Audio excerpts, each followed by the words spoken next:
Good morning friends. आज हम बात करेंगे एक ऐसी बीमारी के बारे में जो दुनिया में लाखों लोगों को हर साल प्रभावित करती है और भारत में इसके केसेस सबसे ज़्यादा देखे जाते हैं। इस बीमारी का नाम है टीबी यानी ट्यूबरकुलोसिस। तो इस बीमारी के बारे में आज हम विस्तार से जानेंगे।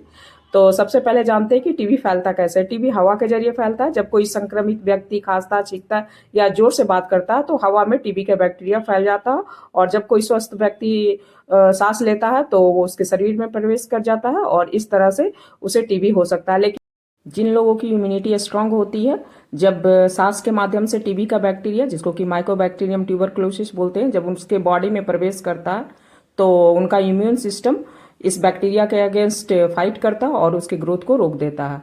और इस कंडीशन में जो टीबी का बैक्टीरिया वो इनएक्टिव फॉर्म में यानी कि लेटेंट टीबी के फॉर्म में उनके शरीर में बना रहता है। ये इनएक्टिव बैक्टीरिया बॉडी में जिंदा रहते हैं और एक्टिव हो सकते हैं, लेकिन कुछ लोगों में ये पूरी जिंदगी लेटेंट टीबी इन्फेक्शन के रूप में बना रह सकता है और हो सकता है कभी एक्टिव ही ना हो और वो टीबी में डेवलप ही ना हो। ये बहुत हद तक लोगों के इम्यूनिटी पे डिपेंड करता है। अगर इम्यून सिस्टम वीक हुआ और बैक्टीरिया के ग्रोथ को रोक नहीं पाया तो लेटेंट टीबी है वो एक्टिव टीबी में बदल सकता है। जिन लोगों को लेटेंट टीबी होता है वो टीबी के बैक्टीरिया को स्प्रेड नहीं कर सकते हैं। दूसरी तरफ जिन लोगों को एक्टिव टीबी होता है यानी जिनमें टीबी के सिम्टम्स नज़र आने लगते हैं, वो दूसरों को टीबी के बैक्टीरिया स्प्रेड कर सकते हैं। हालांकि ये इतनी आसानी से स्प्रेड नहीं करता है कि एक बार खांसने या छींकने से दूसरे व्यक्ति को इन्फेक्शन हो जाए। असल में लंबे समय से किसी टीबी पेशेंट के कांटेक्ट में रहने से ये हो सकता है और ऐसे लोगों में ये इन्फेक्शन ट्रांसफ़र होने का खतरा ज़्यादा होता है जिनकी इम्यूनिटी वीक होती है, जैसे HIV, डायबिटिक पेशेंट, वृद्ध लोग, बच्चे। हवा के जरिए फैलने वाला यह इन्फेक्शन ज़्यादातर केसेस में लंग्स को अफेक्ट करता है। लंग्स में टीबी होने पे जो सिम्टम्स देखे जाते हैं उसमें 3 वीक्स या उससे ज़्यादा समय तक कफ रहना, चेस्ट में पेन होना, खांसते समय कफ या थूक के साथ ब्लड का आना, थकान रहना, कमजोरी महसूस होना, वेट लॉस होना, भूख ना लगना, ठंड लगना, बुखार आना, रात में पसीना आना, ये सब सिम्टम्स देखे जाते हैं। एक्स्ट्रा पल्मोनरी ट्यूबरकुलोसिस की बात करूँ तो ये किडनी में हो सकता है, ब्रेन में हो सकता है, बोन में हो सकता है, एब्डोमेन में हो सकता है। बॉडी के अलग अलग पार्ट्स में होने से इसके सिम्टम्स अलग अलग होते हैं। जैसे ब्रेन में होने से सर में दर्द हो सकता है, किडनी में होने से पेशाब में ब्लड आ सकता है, रीढ़ की हड्डी में होने से बैक पेन हो सकता है। इसके अलावा सिस्टेमैटिक मिलिट्री ट्यूबरकुलोसिस होता है, ये पूरे बॉडी में स्प्रेड कर सकता है। चलिए अब जानते हैं कि टीबी डायग्नोसिस के लिए कौन कौन से टेस्ट किए जाते हैं। पल्मोनरी टीबी के केस में चेस्ट का एक्सरे करवाया जाता है, स्पुटम टेस्ट करवाया जाता है।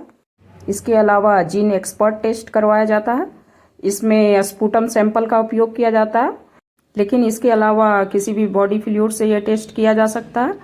इस टेस्ट के जरिए ड्रग रेजिस्टेंस का भी पता चल जाता है और इसकी रिपोर्ट 4 घंटे में आ जाती है। अब बात करते हैं मॉन्टुक्स टेस्ट या TST यानी ट्यूबरकुलिन स्किन टेस्ट के बारे में। ये टीबी का पता लगाने के लिए जांच करवाया जाता है। इसमें स्किन के नीचे इंजेक्शन दिया जाता है और 48 से 72 घंटे के बाद इंजेक्शन का असर देखा जाता है। यदि उस जगह पे रेडनेस हो जाए, सूजन हो या दर्द हो या फिर थिक हो गया हो वो एरिया, तो टीबी पॉजिटिव समझा जाता है। लेकिन सिर्फ इसके बेस पे ट्रीटमेंट नहीं किया जाता है क्योंकि ये पूरी तरह से कंफर्म नहीं करता है टीबी को।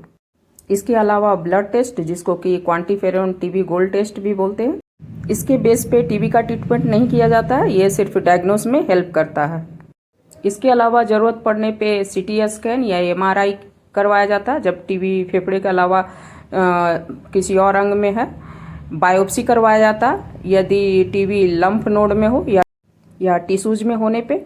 एक्स्ट्रा पल्मोनरी टीबी होने पे यूरिन टेस्ट, CSF या प्लूरल फ्लूइड टेस्ट करवाया जाता है। टीबी के ट्रीटमेंट की बात करूँ तो डॉट्स थेरेपी, जिसको कि directly observed treatment short course कहते हैं, उसके तहत टीबी का इलाज किया जाता है। भारत में सभी गवर्नमेंट हॉस्पिटल्स, डॉट सेंटर्स पे टीबी का फ्री इलाज किया जाता है। कुछ इम्पॉर्टेंट एंटी टीबी ड्रग्स की बात करूँ तो आइसोनियाजिड, ये बैक्टीरिया के आउटर बाल को तोड़ता है। रिफाम्पिसिन, ये बैक्टीरिया के ग्रोथ को रोकता है। और पायराजिनामाइड, ये लेटेंट टीबी के ट्रीटमेंट में इसका यूज किया जाता है। इथाम्ब्यूटोल ये बैक्टीरिया के ग्रोथ को रोकता है। स्ट्रेप्टोमाइसिन ये बैक्टीरिया को किल करता है और ये इंजेक्शन फॉर्म में भी उपलब्ध है। टीबी के ट्रीटमेंट में लगने वाले समय की बात करूं तो ये पेशेंट के कंडीशन पे निर्भर करता है। अगर ड्रग सेंसिटिव टीबी है तो 6 महीना से 12 महीने तक का समय लग सकता है और पहले 2 महीने इंटेंसिव फेज होता है और अगले 4 महीने कंटिन्यूएशन फेज होता है। ड्रग रेसिस्टेंट टीबी या एमडीआर टीबी की बात करूं तो इसमें 9 से 20 महीने तक का समय लग सकता है और इसमें दूसरी श्रेणी की दवाएं दी जाती है।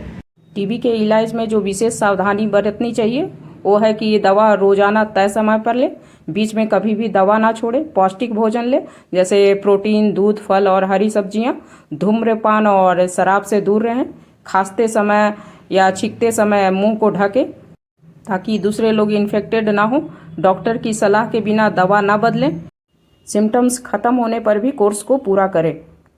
टीबी का इलाज भारत में पूरी तरह फ्री है। सभी सरकारी अस्पताल और डॉट सेंटर में इसकी दवा फ्री उपलब्ध है। निकटतम स्वास्थ्य केंद्र या पीएचसी में जाकर पंजीकरण करवाएं और अपना टेस्ट और ट्रीटमेंट करवाएं।